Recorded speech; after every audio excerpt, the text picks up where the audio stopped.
Welcome to the Robert Parker Wine Advocate What in the Wine World podcast, tackling some of the more challenging wine tasting concepts for wine lovers who want to take their appreciation of wine to that next level. I'm Lisa Perrotti-Brown, Editor-in-Chief of Robert Parker Wine Advocate and a Master of Wine. Today, I'm addressing the question, what in the wine world is smoke taint? We seem to be seeing more and more wildfires near wine regions during the growing season. Recent examples include the fires in Napa and Sonoma in 2017, in Mendocino in 2018, and in Sonoma, Australia and South Africa in late 2019. Whenever smoke comes into contact with developing grapes for any period of time, there is a risk that the grapes will carry smoke taint and impart this in the wine made from them. What's smoke taint? Well, a taint can be defined as a foreign volatile compound or group of compounds affecting the experience of the wine, including its smell, taste, and/or texture. In other words, these compounds are not directly derived from grapes nor from intentional winemaking operations. A taint is generally considered a wine fault. Perhaps the most common example of a taint in wine is TCA, or 2,4,6-trichloroanisole, better known as cork taint. Now, I'm not going to go into too much geeky scientific detail about how the smoke from wildfires can infiltrate the crops of nearby vineyards. There are plenty of articles and reports available on the web that go into this. There seems to be less user-friendly information about how to recognize smoke taint in wines, which is what I'd like to share now. Smoke taint can be a little tricky to spot if you haven't had enough experience with affected wines to know what to look out for. I first encountered it when I was reviewing the wines of Australia for the Wine Advocate. I recall tasting the newly bottled 2009 wines from the Yarra Valley and coming across a few wines that showed marked signs of the taint. Yarra Valley produces a wide range of grape varieties, so even back then I picked up that the levels of smoke taint and how the taint manifests itself can vary dramatically depending on the variety.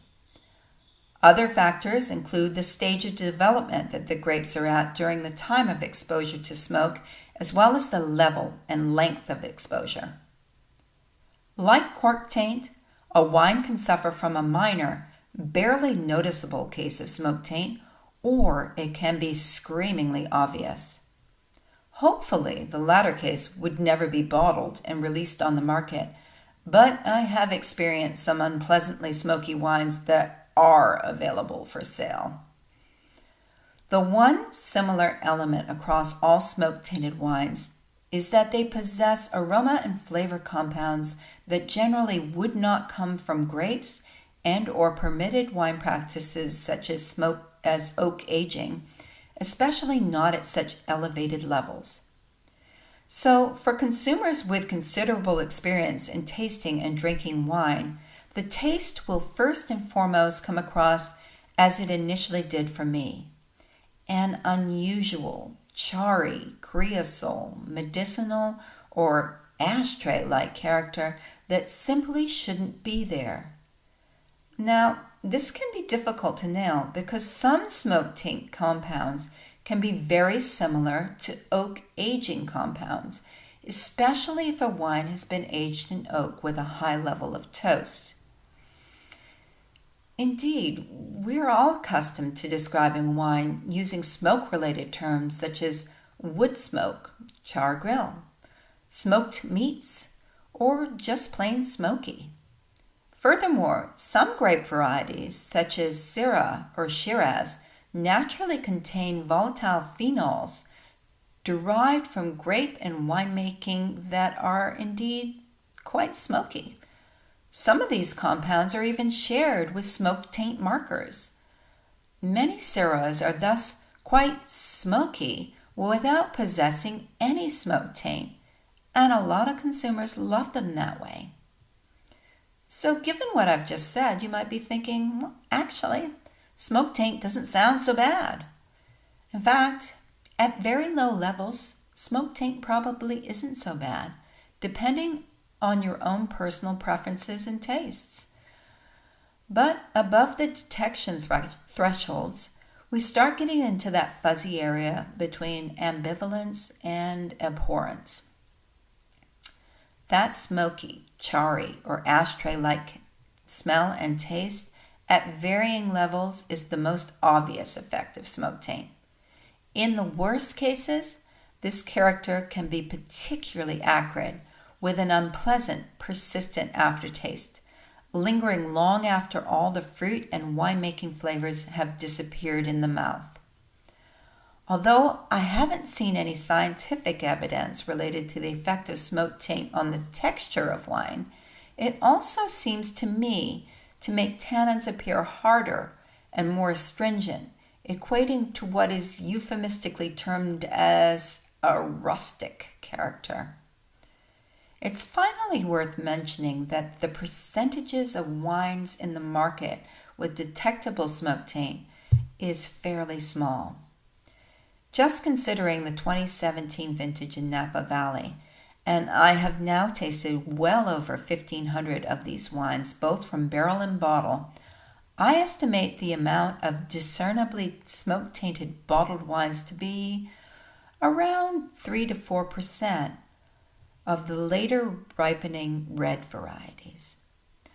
I haven't encountered any smoke-tainted white wines from the 2017 vintage, not that I expected to, since these were harvested well before the fires. So I want to stress that this is a minor issue, impacting mainly the 2017 Bordeaux variety red wines. To further put this into perspective, I estimate incidences of smoke taint in this vintage and category of Napa wines to be less than the amount of cork-tainted wines I encountered, which was around 4 to 5%. It is also worth bearing in mind that the levels of smoke taint I've encountered are generally so low that most consumers might not even pick it up. This all said, like cork taint, I strongly feel that smoke taint robs the wine. It detracts both aromatically and texturally, often rendering a hard, distasteful, acrid finish. Most, but not all, of the Napa 2017 wines I've encountered with smoke taint tended to be lower-end regional blends. In other cases, wines from this category have possessed an aromatically dulled, flat, and hollowed character, most likely from being treated with stringent fining, filtration, or reverse osmosis to remove the smoke taint. So the moral of the story is, if a 2017 Napa Cabernet looks too cheap to be true, it probably is. As we experience more and more wildfires in the wine-growing regions during the summer and autumn, smoke taint is a quality factor of increasing importance to the wine industry and ultimately to consumers. Affected wineries are forced to make very difficult financial decisions. Options include using smoke-tainted grapes to varying degrees, using strict filtration methods that can help minimize smoke taint but also strip beneficial flavors out of the wine, or not using smoke-affected grapes at all. Ultimately, the truth is in the wine, and if you know how to spot smoke taint, you will know the truth. Thanks for listening.